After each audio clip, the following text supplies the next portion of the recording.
Next, we come to an interesting story or storea.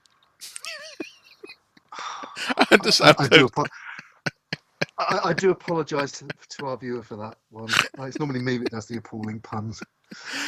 And this is a headline that I found very interesting. Doggerland has always fascinated me, and in particular, what is now known as Dogger Bank, the shallowest portion of the North Sea, and what was seemingly the highest part of what was the landmass that connected what is now the island or the islands of Britain to continental Europe at the height of the last ice age and through to a great melting event in and around 10,000 9,000 uh, uh, BCE.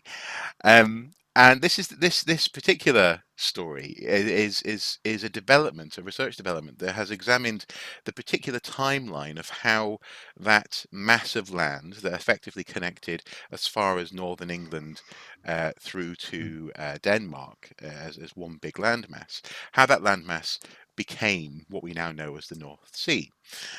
Conventional wisdom is that there was a slow melting of the ice towards the end of the last glaciation, and around 6000-ish BC, a great tsunami due to the Storegga slide, a landslide or Storegga slide, which was a landslide underwater that forced a tsunami to wash over that landmass, essentially spelled the end for the populations on those in that part of what was Europe, and set the continent on its divergent path, as it were. Britain and Ireland were now separate from the rest of the continent. But actually, that conventional story has been added to. It's been augmented with a slightly more nuanced take on things by research which indicates that the Doggerland itself, that particularly high portion of land and the shallowest part of the North Sea, may have continued as an archipelago off the coast of what became England. Now, what's interesting is so the Smithsonian magazine talks about how historians study the tsunami. I'm not sure that's necessarily true. I think they're mixing historian and archaeology up a little bit. But the co-author of this particular bit of research, Vincent Gaffney, is an archaeologist from the University of Bradford, and he spent Yeah, 15 years surveying Doggerland's underwater remains as part of a larger project, the Europe's Lost Frontiers project.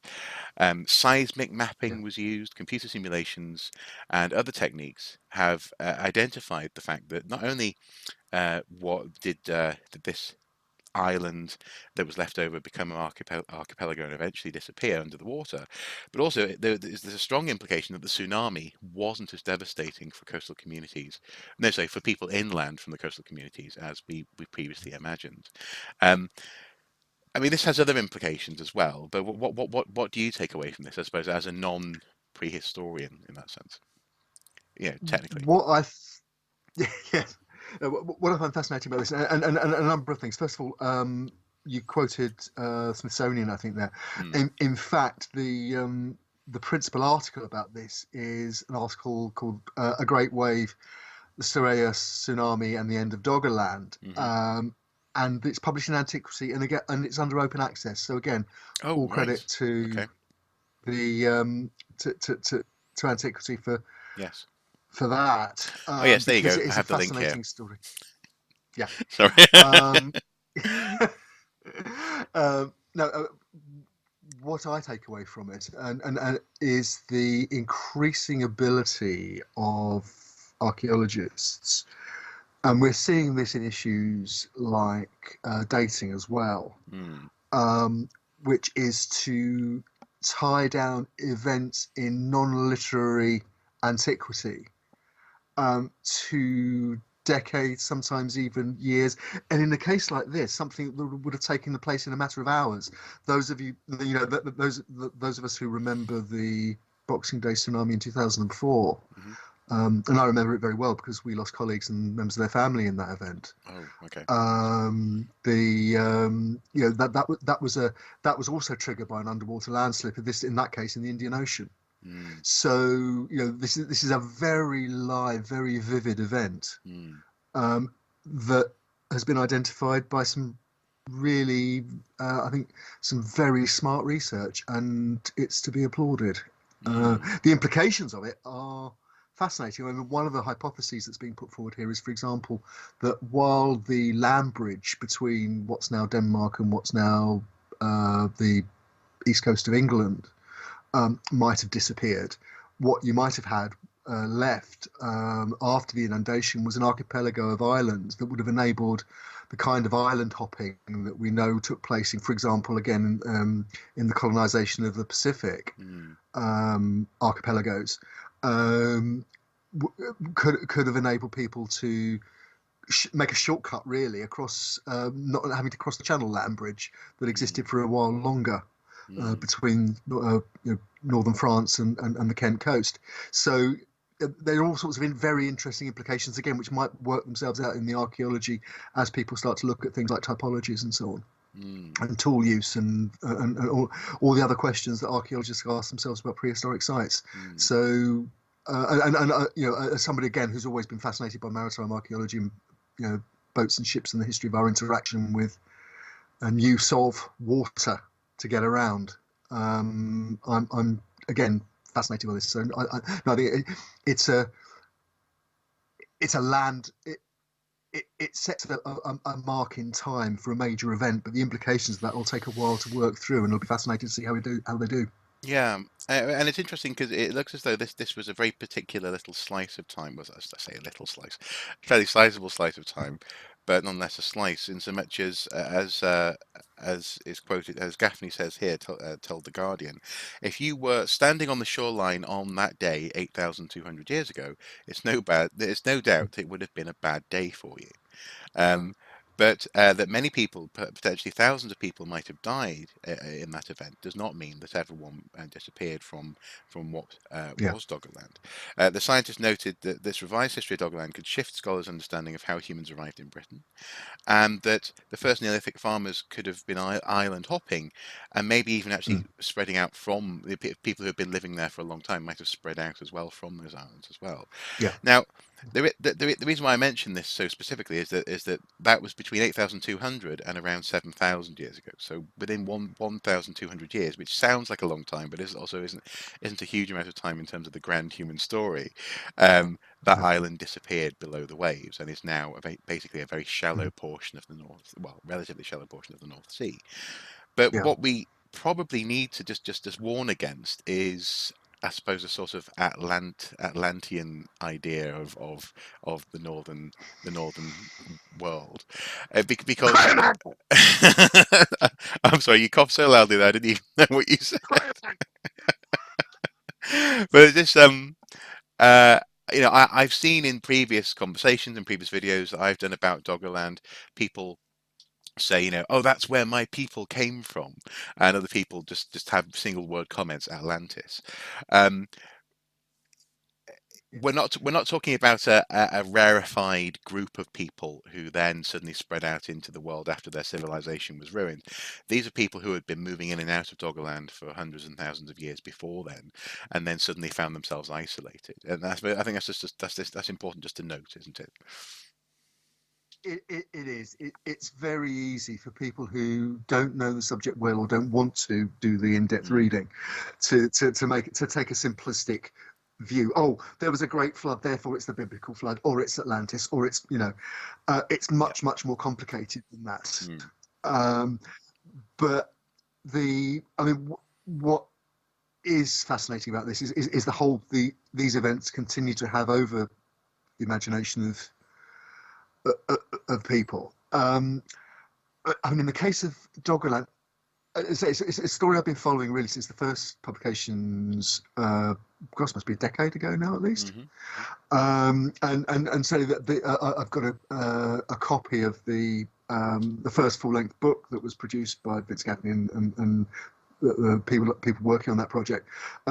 which just laid out first of all just the general idea of Doggerland and the fact that there was this apparently thriving lowland river delta area between modern Denmark and modern Eastern Britain that form, would have been central to the cultures of the time, and in fact might have been more central than the higher ground further inland that we're familiar with. So and again, it's the recognition and working with, first of all, the offshore oil and gas industry, who've done detailed underwater surveys of this area. Latterly, the wind farm industry, And which fishing. has and fishing provided the point data of, famously the mammoth Artifacts. ivory that comes up. Yeah, exactly. The mammoth tusks that come up in the nets of Dutch trawlers off, the to shelling and that kind of thing. So you had the point data that animals and people were there. I think there's a famous case. I think it's a harpoon point that was came from a Yeah, fishing trawler off Doggerbank. yeah, and I think a lion's Um, skull as well is one of them. That's Yeah. right. That's right. So again, we've got the evidence of people, we've got the evidence of climate change and all that coming up from those individual pieces of evidence. But what's happened in the last 20, 30 years is the ability to place those artifacts in a landscape. And that's what's so wonderful about all the research on Doggerland. And this is a particular moment in time which comes at the end of that story. But and obviously it's significant in its own right. But as you say, it's a trajectory in time that goes back many tens of thousands of years previously. Yeah, and it's and again, I think it's important just to reiterate that it is as far removed in terms of the event to the end of the island as we are uh, from the Viking attack on Lindisfarne. It's a very relatively long time ago, so it probably would have Yeah. been within living memory. Maybe people might have still talked about a great flood happening, but this wouldn't have been a sudden moment. It's not like they suddenly had to pack up and leave those uplands and Doggerland. It No. became a new way of living, and then the island was gone. But also, we know from again the Boxing Day tsunami that these aren't, although they could be catastrophic and loss of life can be catastrophic, they're not um, they're not universal events. Mm, And you know, people will have survived on the higher ground if they were lucky enough to be in the right place at the right time, or then it was a survivable event, or it's survivable by pure chance. mm, mm, There are cases of fishing boats and so on which were at sea during the tsunami and rode it out quite happily. mm. Well, there was utter devastation in their sort of home ports on the coast. So it's important to see these as complicated events, not simple events. Yeah. I think the other point I'd make as well is that for anybody who, for example, is a medievalist, but also Romanist, actually, we know how dynamic the east coast of Britain is. The famous case, for example, is the medieval port of Dunwich, which was one of the biggest ports in medieval England and is now out under the North Sea off the coast of Suffolk. Which is incredibly appropriate given Dunwich's position in the Cthulhu mythos. Anyway, so Yeah, that's a different Dunwich, and I think it's Dunwich no, in Lovecraft yeah, writing. Anyway. yeah. But also, we've got Roman shore forts that are Hmm. recorded that are now underwater. Yeah.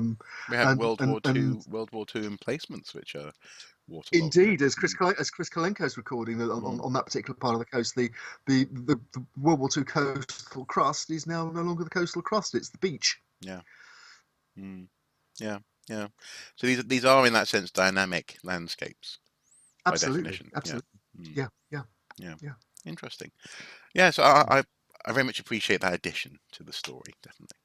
Oh, yeah. And I think that as the techniques develop and as the research continues, there'll be more to come. So watch this Mm, space; it's going to be fascinating. mm, And I think the other interesting thing, we're starting to get similar work happening in the Southern North Sea, English Channel, around, for example, around the coast of the Isle of Wight. We've got Mesolithic settlements popping up in what's now the Solent that have been Mm, recorded, with again very good organic survival of things like baskets mm, and so on.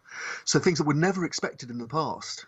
no. Um, in terms of material culture, are suddenly there. It's also one of the issues around the controversy over the Goodwin Sands, because the again that was part of the coast of the Channel land bridge, and obviously, given its nature, it was part of the higher ground. It was part of the higher ground as well. So, Mm, that it's there's a lot of potential evidence in that area too. mm, mm. Okay.